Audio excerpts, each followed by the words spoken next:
Hello and welcome to the latest episode of the KLRS Rugby Podcast. Back once again as a panel of fans join me to reflect on an entertaining weekend of URC playoff action. It's a weekend that promised to deliver, and that it did. Defending champions Munster got the ball rolling with a convincing win on Friday night, while on Saturday the Bulls fumbled but won in Pretoria. Leinster ended Ulster season, while Glasgow were too strong for the Stormers in Scotstoun. With me this afternoon to reflect on the weekend's games are Chrissy Hawkins, Patricia Vieira, and Adam Latham. Welcome on, folks. How are you? Thank you. Thank you for having me on. Thanks for having us. It's good to have you all on. We will start in Dublin because it was an Interpro. Sorry, Patricia. I know it's a demographical thing. Have to start in Don't Dublin. set me up like that. Listen, if it was my choice, we'd start in Limerick, but apparently we shouldn't. Let's start with the best team first. Oh, we'll go to the Bulls. So Let's start with the best team first by looking at the team who finished third in the regular season. And Ulster are also there as well. But we should have won the Irish Shield. Yeah, I know. That from us. How do you throw away a 10-point lead in Thomond Park? Even Bayonne overcame a 10-point deficit in Thomond Park. Right, we've lost all of our Ulster listeners at this stage, so we might as well just get into it. Sorry, Adam. Ulster were under the radar as they came down Lansdowne Road, but unfortunately it went the way of the home side. Well, sorry, I shouldn't say that. It did go the way of the home side, as they were no match for a lockless and also luckless Ulster. 43-20, Leinster running out convincing winners. Chrissy, I'll open the floor with yourself. We've had enough digs and jokes here. Leinster roll on, a big bounce back win. And it's as much as Anthem, just dust off the cobwebs. And I think that's what they needed after the agony of 2 weeks ago. Yeah, we're not going to talk about that. That didn't happen. That's fair. No, look, it was a good match. They did. I think Leinster have lost to Ulster twice this year, but neither time have they had their full team. So as soon as you saw the full team was on, there was no distractions of that other cup that nobody will speak about. Look, I don't think many people were surprised with the result after that, were they? Except No. maybe Adam. I know. Well, Adam, were you overly surprised? Or... I wasn't exactly surprised. I'm just sort of I was pleased at how we played. We didn't have any first choice second rows. We had like Henderson, Treadwell, O'Connor, and then Cormac came off like within like 15 minutes, and he was bashing through players as well. Sheridan, as good as player as he's going to turn out to be, it doesn't really help that I think Greg Jones came on in the second row, which he's hardly played a game this season. I don't think he's played a game. I think he's on 3 or 4 appearances in total all season.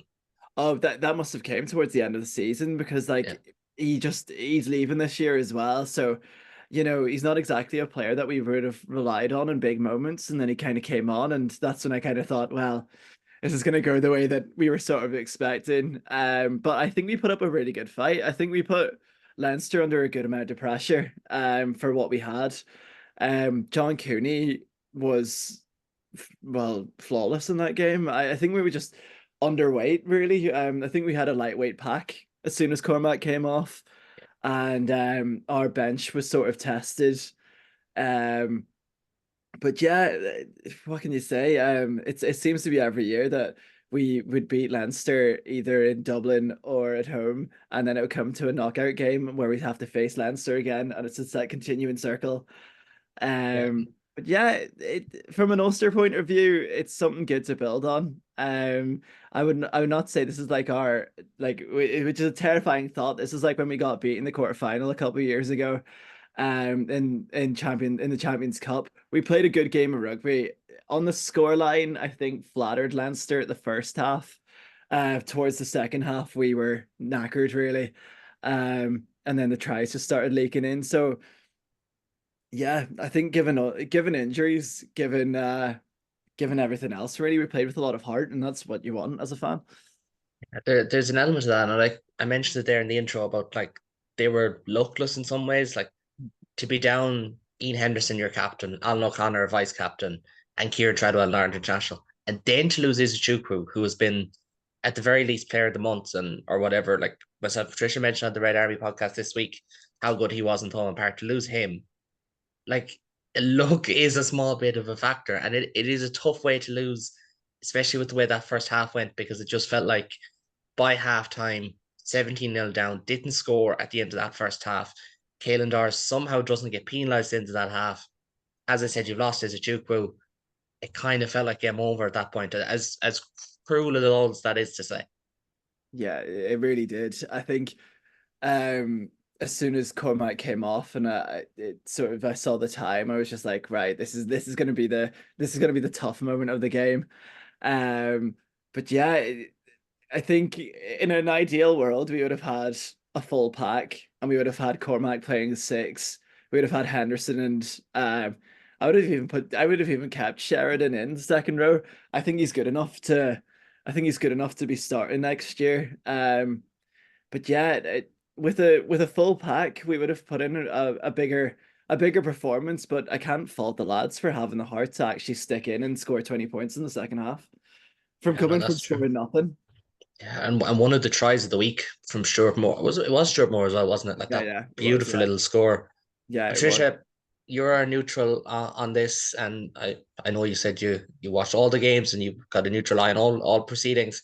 Not a lot to take away from it, but what kind of stood out to you from either Ulster or Leinster side of things?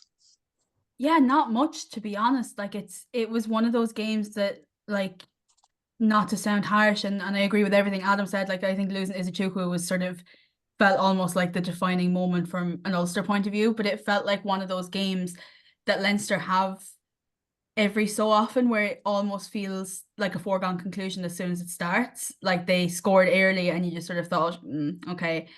They don't tend to lose those kind of games.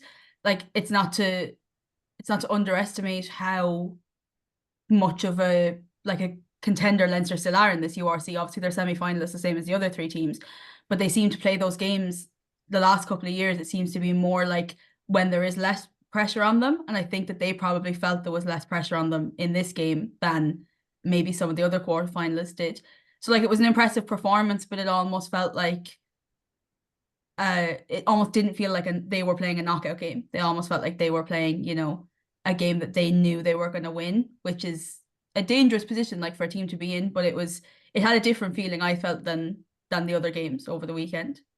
Yeah, a bit of a game of social soccer with the lads, kind of a vibe. Yeah, and I know that sounds harsh, and it can sound kind of harsh on Leinster in a different way. Like, but I don't mean it to sound like that, but it did feel a little bit like, okay, Leinster are just going to sort of go through the motions here to an extent. They didn't feel like they had to try particularly hard, and like some of that was circumstance, and some of that I think was just, their players, like Chrissy said, their first team kind of got a hit out, and it felt pretty low stakes from fairly early on, which, I don't think any other Leinster games this season, I don't think will feel like that, but it was, like you said yourself, even, get the cobwebs off them before they sort of go long haul down to Pretoria now.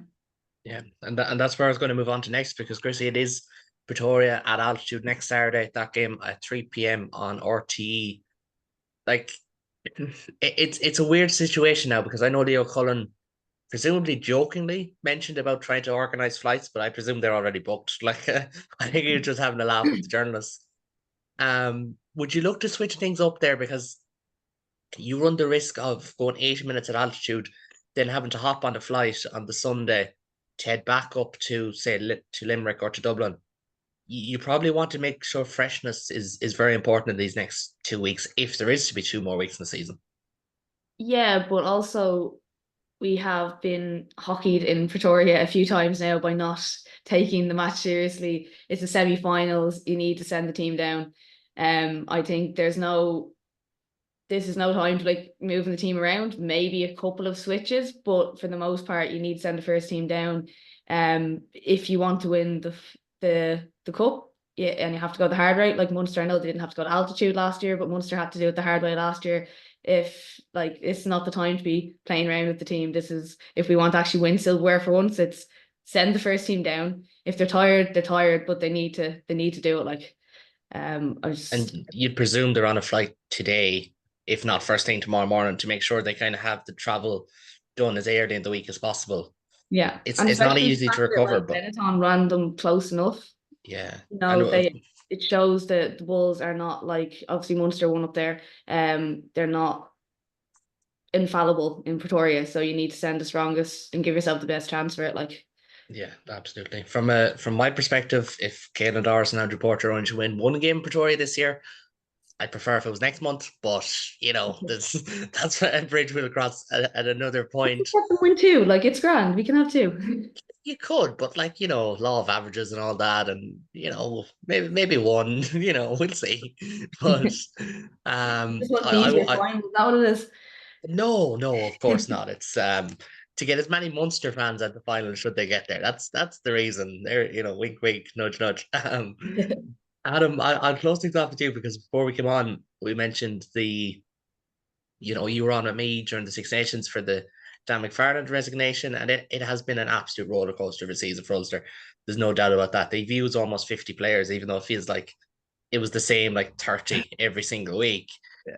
Are you delighted to see the back of it in a weird way? And I know that's pointed, but if you can kind of catch my drift on that one.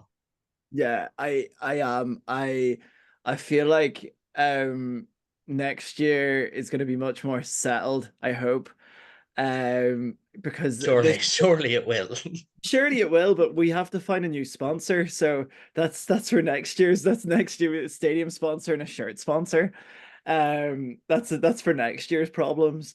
But yeah, this season was a really odd one to be an Ulster fan. It was really tough at the start. I think I must have mentioned I was listening to the CEO update Q&A that they did for season ticket holders. I watched it on YouTube, and Ian Henderson mentioned how, I think he put it perfectly, there's something going on in camp. Basically, there's something going on with the players. There's something clearly wrong, and that's now been sorted. Whether that was a Dan McFarland hairdryer treatment, from what we heard rumor wise, that he was just a bit more. He was quite aggressive in terms of like punishing the players for doing something wrong, and the players didn't cope well with that. He pointed out, Henderson, how when we won in the RDS this year, it didn't feel like a big win. Like they didn't celebrate as much as when we beat them the other week in Belfast. That win felt like a much better win. And I think I saw a thing about Opta Analytics, Richie Murphy's statistics from the 23rd onwards. Bearing in mind we had a tour to South Africa where he lost twice in the first couple of games, have been second to none. I think even with all the players, I said on Twitter, re-signing Stuart McCluskey was one of the moments of the season. It has to be. He's such a vital cog. He played really well yesterday, I think. And yeah, it's just a weird one. We've sorted out the fly half issues. I'm not sure about our CEO just yet because he's still on that short-term contract. But the way he was speaking to the fans, I think he's in it for the long run. But yeah, I think it's all about stability now. I think next year, I think we've got a good core of players, and I think that now, from that emergency podcast onwards, you saw Izuchuku has flourished. Izzy's flourished. Dave McCann has stayed consistently really good this season. Yeah. Timony's been our best player for at least the last 5 years. We're losing Burns and we're losing Addison, but with that, we've got Aidan Morgan coming in and Werner Koch. So there's a nice horizon upon us, and Werner Koch is the most random signing in Irish rugby in the last couple of years, isn't he? It makes no sense. Yeah. Why did they do that? We were gonna sign Aaron Cruden at one point, and he said no to us. So we were gonna go into the season with Aaron Cruden and Werner Koch. I was like, wow, this is like 10 years ago. Would have been class. But I think Werner Koch makes it doesn't make sense at the time, but right now, because James Hume's got an ACL injury, I think we're going to be seeing a lot of Werner Koch in that starting lineup where Addison would have been. I think he's going to start 13 for us next year, and just be a nuisance. Because ideally, I would have wanted Addison to stay for at least another year. It's so sad how we're seeing the best of him coming into light again, and now he's going back to Sale. So, at the end of the day, it's the player's choice, but I would have loved to sign him for another year. Yeah, no, it's rough. And I even said it myself when I was down at the match last week in Limerick. I was like, I don't want to see Will Addison go out like this, like because he picked up a knock in that game, and you were kind of hoping he wouldn't go off injured or anything like that kind of way, like because he has been a great servant. The fact that he stayed at Ulster when they backed him and he backed them as well, like that is testament to the person as well, which I think gets overlooked. On that, I just have one more point because you mentioned him. Dave McCann and Cormac Institute. There's an Ireland squad coming up, and I know it's tedious to bring up Ireland at every conversation, but you have to feel like they're at least touch and go, especially with Tom Ahern getting injured.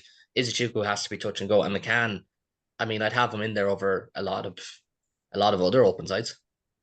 Do you know what? I think if they weren't in the Ireland setup, there's something horrifically wrong. I think that pairing, that back row pairing that we have now, once everything gets settled, because we were like missing a big, like a big, huge sort of back row player. And as soon as Cormac came into that 6 position, he's absolutely flourished.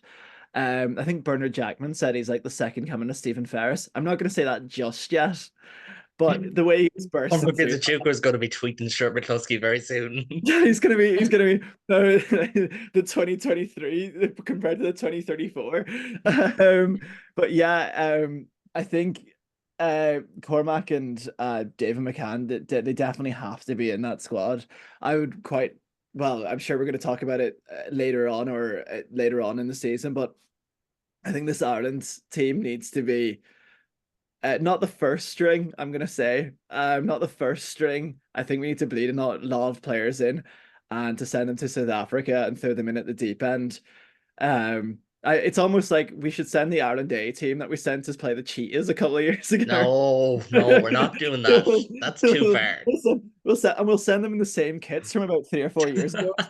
We'll just send them there. We'll just throw them in at the deep end and just see how it goes.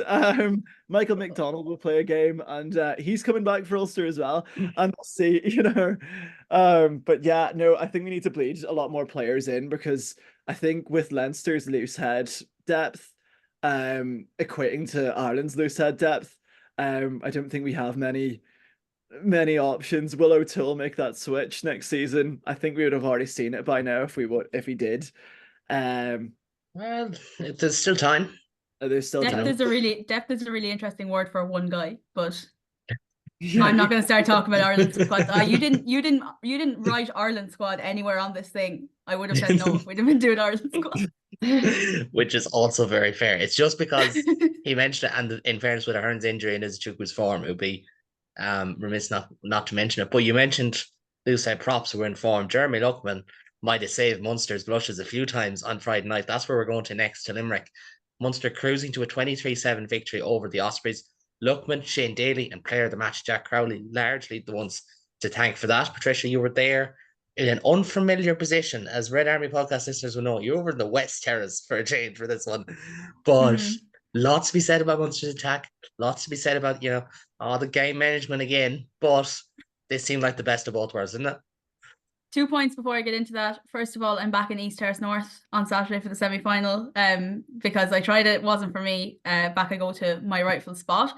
And also the form loose head in Ireland is kind of John Ryan now. That's like a whole other argument. But this game I actually thought was really impressive. I know a lot of people were sort of a little bit lukewarm on it, and that's all right. Like I think I've said before, probably over on the Red Army podcast, that like I don't really care if people are like bigging up Munster and stuff like that. I don't think that really feeds into it. But I thought that it was good to see Munster not have to rely on the great attacking play that we've seen from them this season. Like that was still there in this game in flashes. It wasn't that they were having a poor attacking game or anything like that. But I think earlier in the season, we saw that when that stopped going to hand for whatever reason, be it the weather or the personnel or, just bad vibes, like whatever it was sort of in December and January, when that went, sort of everything went for Munster. And it almost felt like they sort of just decided not to do that on Friday night. And I just thought it was a really clever performance. Like they sort of looked at the team in front of them and almost just smothered them. Like Ospreys scored that one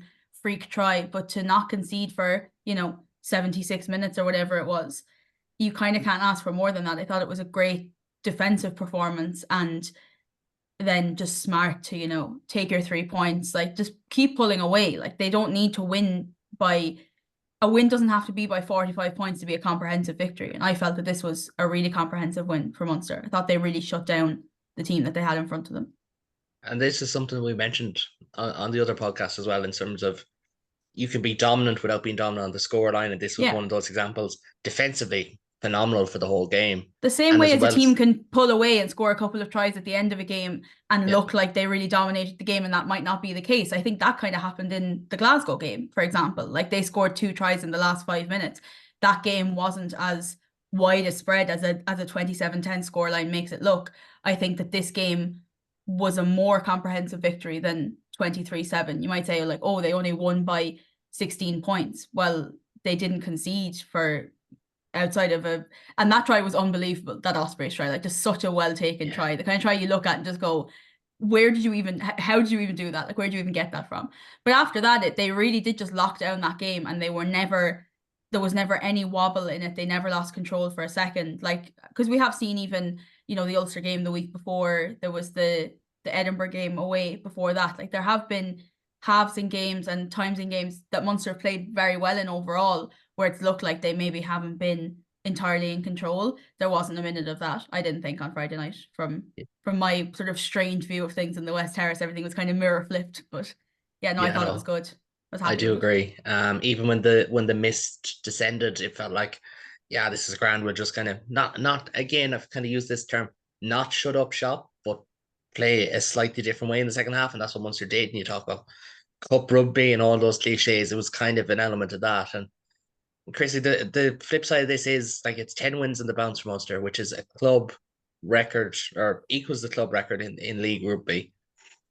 You can look ahead and say it's hard to look past them defending their crown at this stage, but you can also just look at it and say it's an unbelievable run of form, and it shows that in some ways styles make fights in rugby, and momentum is as important as that.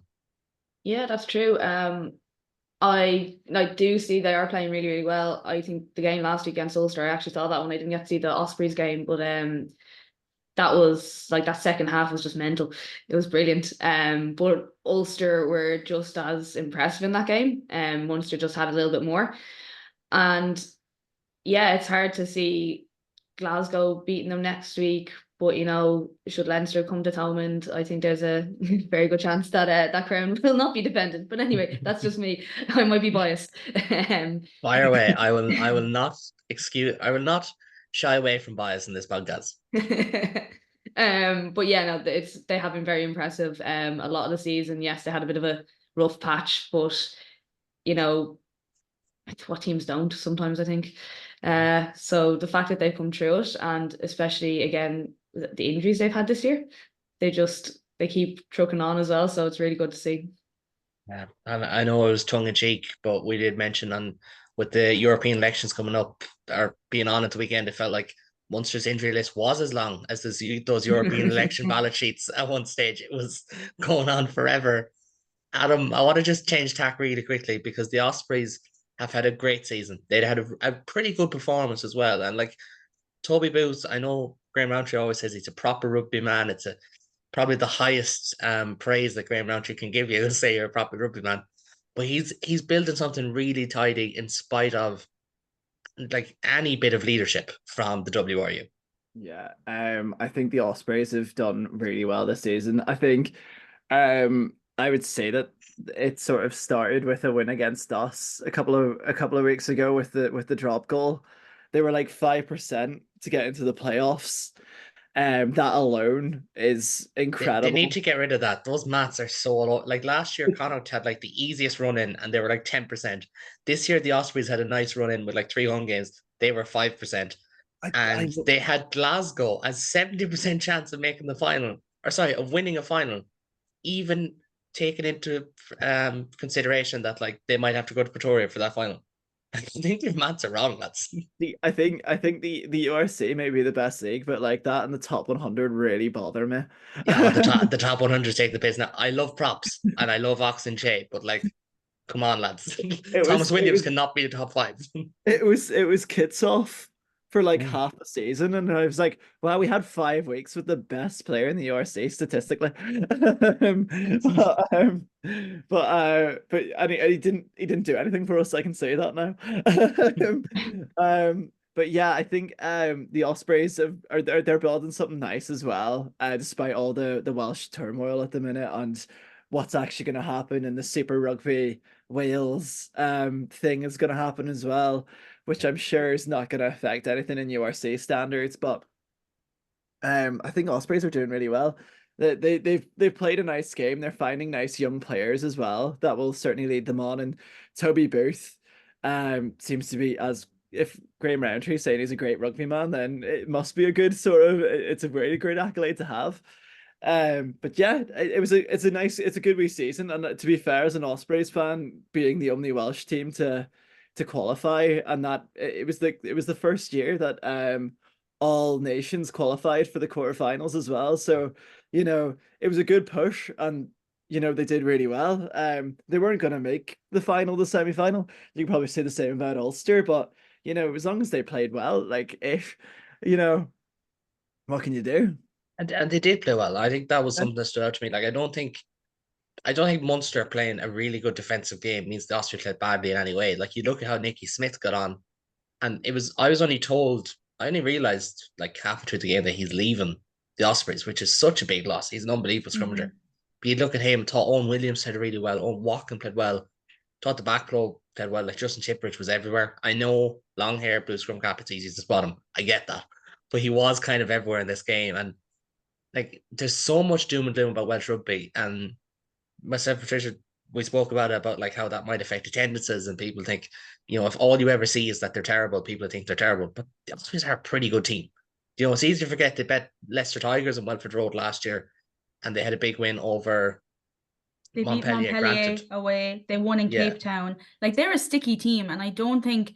I said it last week how I was nervous about that game from a Munster point of view. I know that I'm sure there were Munster supporters who were like, sure, semi-final sewn up or whatever. I definitely was not one of them, and I don't think that like they played well. It wasn't that Munster sort of handily put away a good team. Like the Ospreys sort of made hay in the scrum, especially in the first half, and they were a really difficult breakdown team to sort of deal with, and they made a mess of Munster's ball a lot in that game, and Munster still sort of just, I felt it was calm from a Munster point of view, but it doesn't dismiss the Ospreys at all, I don't think. And I think that they were good value for making the playoffs. And yeah, they probably weren't going to go further than that, like realistically, but it wasn't, their 2% chance would have been enough for them. Like it wasn't a guarantee that Munster would have won by any stretch.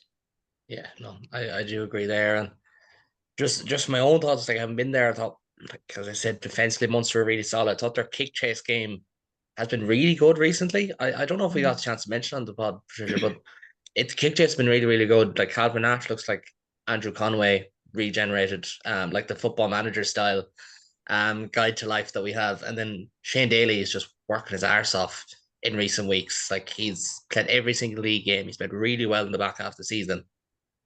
And like when you have decent defense, you have the attack fired probably better than it did last week in the first half, and then second half we kind of just stopped playing a little bit, which is fair enough. Thought line out went all right. There was a horrid breeze in it though, which happens in Thomond. Scrum went well at times. Thought Jeremy Luckman scrummaged unbelievably, and Stephen Archer scrummaged well when he wanted to scrummage well. When the weather, you could feel the temperature pick up, Stephen Archer scrummaged as well. The temperature drops in between the bits of rain. Yeah, in between the bits of rain, Stephen Archer won scrum penalties. Yeah, no, yeah. I thought it was impressive. I think Shane Daly is, as you said, like just absolutely flying this back half of the season. I tweeted, you can't call him an unsung hero anymore because we're talking about him like every week, and the same with Jeremy I am Luckman. singing when we talk about Jeremy Luckman and Shane Daly as well. Like it just, yeah, I just thought it was a good performance. Like it wasn't, 70-0 world beater like Harlem Globetrotters performance, but go home at halftime type stuff. But I don't think it needed to be either. No, it really didn't. Just on that, it is Glasgow next week, next Saturday in Limerick, 6 p.m. Really weird kickoff time is 6 p.m. Yeah, that's what I said afterwards. Why it's usually it's 7:15 or 7:30, guys. Come on, get with the program. Yeah, like revisit the old Heineken Cup format of kickoff times, and then my brain will work properly again. It'll be live on TG Car or Premier Sports. Patricia, firstly with yourself, where's your head with this one as of now? And Just remember we have a podcast to record during the week, so don't go out for too long. You're asking a question that you already know the answer to, and I think anybody who listens to our other podcast also knows the answer to. I'm really, really looking forward to this one, actually, to be honest. I think Glasgow, like everyone knows, like Munster and Glasgow is kind of that rivalry now, and I think it's fun to get an opportunity to do it again. You know, Munster have had the better of them. They beat them handily in Cork earlier this season, and obviously last year's quarterfinal. They'll remember the last time they came to Thomond Park and absolutely spanked Munster out the gate. It was a horrible, horrible day, like all around. Like I'm not going to say that I don't think Munster are going to win it. Obviously, I think if you get to this point of the season and you're not backing your team, kind of what are you doing? But I do think that based on what we saw this weekend, if both teams played like they did this weekend just gone, I think that Munster would be sort of comfortable enough. I think that Munster are definitely good enough to win that game. There's no question about it for me. And it helps that our running conspiracy theory, well, it's not conspiracy theory if it comes true, but we reckon that Sean Payne is going to come back full on WWE music. I've decided, let the word go forth to the listeners of this podcast. I've decided that Sean Payne is playing on Saturday, and you know, last year I decided Munster were going to win the URC, and that's all I'm going to say about that. That worked. That came true. You know, just saying. And you decided that a Munster player would win the World Cup. Technically, that was right as well. I also decided Munster were going to win in Loftus. Look, all I'm saying is that maybe it's me. You know, like maybe if I decide things, they just happen. So, look forward to seeing number 19 John Klein on Saturday, and Glasgow will be sort of quaking in their boots, I'd say. But yeah, no, I think it'll be a typical Munster Glasgow game, and I think that sort of most people know what that means. But I think that Munster will come out on top of it. If you have any nice predictions for Ulster or Connacht as their season comes to an end for next year, now would be a great time, because clearly if you're an Oracle, you may as well use those powers to good use. Can you say that Aidan Morgan will start in the Six Nations? I think Ulster are going to win the Irish Shield next year. Let's say that. I have decided. Come on, the hubcap. Let's go. Everyone knows that's most important, a lot of them. What do you call it if it's not the dub cap though? Is it still the hub cap if it's not in Dublin, or does it take on a different name? That's what I'd like to find out at some point. We'd call it the hut cap after Chicken Hut. I think that would be the best way of doing it. Munster will never win the Irish Shield.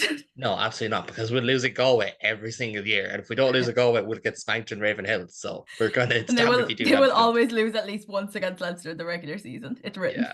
Yeah. Well, if we beat them in the knockout stages, I don't really mind. I think Chrissy can agree with that. You take the knockout. You take the regular season. We take knockout stages. That seems really fair. No. Seems incredibly I'll take the L in the regular season. Yeah, we know that you will take the L in regular season. Two wins. When does that ever happen? 2 seasons ago, Adam. You have a short memory. Give me the season, like, McFarlane beat is, Jesus.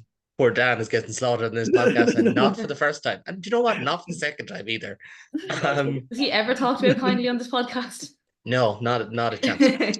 Like, even as of last year when we finished up the season, it was like, geez, does Dan have to go? Like, they just lost to Connacht, as bad and odd as that sounds. But like, they did lose a home knockout game to Connacht, which like never happens. But we'll touch on the other 2 quarterfinals there as well, because we had the Bulls stumbling to a less than convincing win over Benetton in Pretoria, and Glasgow were, well, I said more impressive, but from people who watched it, they said they weren't actually impressive. They won 27-10. Adam, I'll start with yourself with that game. Glasgow Stormers. Home side were better, but as Patricia said, probably scoreline flattered them. Had you any takeaways from this one that isn't, Manny Libbok's kicking, unfortunately? I was actually gonna mention Libbok's kicking. There's a now conspiracy about Libbok's kicking, and does he actually make the kicks? Because we were out a couple of years ago because of a Libbok kick, and there wasn't anything. That went over. That went over. Do we know now? Do we actually know? Yeah, I think Glasgow sort of, they were in Scotstoun, so they won. That's how the season went. I think they were unbeaten, weren't they, this season? I think no, they lost to Northampton up there in Europe, but maybe in the URC. Yeah, I think they were unbeaten URC. But like, they just sort of went through the motions, and then as as Patricia said, like the last 5 minutes they scored twice, and it made us score like a lot bigger than it does. But yeah, Glasgow, in terms of like next week against Munster, I don't see them doing as well at all, really, because Tutu Lapo, I've absolutely butchered his name, I think. Yeah, you kind of have. I'll save you there. It's Tui Pilato. Sorry, I was thinking of Sam Tui Tupu. He's left Munster. Yeah, but he played a really good game. He had like a couple of good bursts. But yeah, I just can't see them getting past the semi-finals. Is it because they're Scottish, Adam? Is that what you're saying? I don't want to like declare war on the Scottish either. I've kind of like I don't want to get over that, but I don't really like Glasgow either. I don't really like. I was in Scotstoun once and I got told to F off back to Belfast and I was 15. So it was a guy in a kilt as well. So like, we were already Look, down. I'm going to apologize on behalf of my friend Johnny here. Like he was just having a bad day that day. He just didn't mean Yeah, it. well, they won the semi-final that day, so that was the dive. That was the dive game as well. When was that the year they went and won it in Ravenhill over us? Yeah. Oh fuck. Yeah. It was that year. They dived and then in the last minute, so I just get bad vibes from Glasgow. But yeah, I don't really see them coming away. I fully expect Munster to be in the final, and I would love to see Leinster in the final as well, because that Thomond Park final would just be it would be nice to see as a neutral, and it'd be great to see some Irish internationals knocking the head off each other for somebody like John Cooney to waltz into the squad. Imagine the LinkedIn post if he made that Ireland squad. Oh no, it'd be all. I'm waiting for his kicking updates on his kicking coaching. Stop, just because he won that day. Thomond Park and that post has ruined John Cooney's kicking for the rest of his career because he just had an off day after it. That's 24 kicks in a row, and then he missed in Thomond, and it was just like, I've got nothing to blame but myself. Yeah, that was a bit odd. So our main takeaways are Adam can't say Tui Pilato and no one likes Glasgow. We'll move on to Bulls against Benetton. So, Patricia, Benetton fought really, really well. It should be said, but like the Bulls, are they out of form? Is that what we can say? This was game of the weekend for me, to be honest. I mean, I'll sort of put my hat in the ring and say I'd also love to see a Munster Leinster final in Thomond Park, but probably for different reasons, and I'll keep those reasons to myself. I've learned from the last time I was here. But in terms of Bulls versus Benetton, I thought this was a great game, to be honest, and it was really difficult to watch it and sort of go, oh, wouldn't it be brilliant if Benetton did it? But that kind of means Leinster will just get a straight bye into the final, and so it was a real sort of like toss of the coin. But it was, I think, had this game not been at altitude, we're probably talking about a different result, to be honest. I thought Benetton were really, really good, but also the Bulls almost seemed like they didn't know what they were doing at times. Like, I think that sometimes they rely on the altitude and the sort of the massive pack, right? And when a team is able to cope even, relatively well with the altitude, because it gets to every team. Like, even obviously Munster won there a few weeks ago, there were still sort of times in that game where they looked absolutely knackered from the altitude, and it gets to every team. But when a team is sort of able to cope with that a little bit better, it almost seems like the Bulls are out of ideas to an extent. And I don't think that they played particularly well. It was such a weird performance from them. I felt like it was. I wonder, is it just like that they don't really have the direction from halfback? Like, I didn't think their halfbacks played massively well, and whether that's a one game thing or it's a trend, I guess you kind of have to wait and see on that. But it was. I think it's a trend. I think it is as well. I don't think Goosen has played well in a while. And like, if I'm really harsh, I don't think Johan Goosen has played at the standards that the Bulls are at since his days at Racing, which is 6 years ago. When he fake retired. Yeah, that was funny. To go back and play for the Bulls, and now he's just doing all this. So I think he stayed retired in his brain, maybe. But no, it was a strange game, like a really, really entertaining one, and sort of the quarterfinal of the four, where you kind of felt like you really didn't know who was going to win, and the the jeopardy of it being at altitude, obviously, and what it would mean for not only the rest of the season for if Benetton, if they had won it, but obviously for the winner of Leinster Ulster as well, it would have been massive. Obviously for whoever had won that game, I think we kind of all maybe thought it would be Leinster, but like for whoever had won that game to not have to go to Pretoria. But the Bulls just they just did enough, and whether they were, underrating an opposition who they put 50 on a few weeks ago, I think that's probably forgivable. Like they did only just play a couple of weeks ago and they really did batter them. So I think it's kind of understandable that you could look at a team that you've just really, really destroyed and gone, well, we'll just do that again and sort of look ahead to the semi-final. I don't know. I don't know what it is from the Bulls, whether it's something sort of a little bit rotten in their game or it was just a bad set of circumstances for them. But I think they'll have to wise up a little bit if they want to beat Leinster, because I feel like, relying on the thin air can only bring you so far, I feel like. And they sort of know that it's probably more likely that the final will be at ground level for them, right? And, I don't think that's not disrespecting Glasgow. Like, I don't think it's unfair to say that Munster are favourites to keep winning at home after they've been doing it. So I think if they're looking at a potential final in Limerick, they'll have to improve from a point of view of actually playing good rugby as opposed to just going, we have huge forwards and, we're able to breathe more of this air, like we'll be fine. It was a strange one, I thought. No, there's definitely an element to that. And there is kind of, are the different form, as I mentioned, are there kind of too reliant on that home form? Like, in fairness, some of their performances away from home have been all right, but some of them have been very poor. Like the second half in the RDS, where it just looks like, oh, we're beaten, Grant, we're going home. It's like, you can't be a serious team and do that at the same time. But I think this could be a cracking matchup. Chrissy, we have Bulls against Leinster on Saturday. We have Munster against Glasgow on Saturday as well. Call it for us. Who do you think is going to be in the URC final? And you can name all 4 teams for as much as I care. I don't really mind how much of your neck you put in the line here.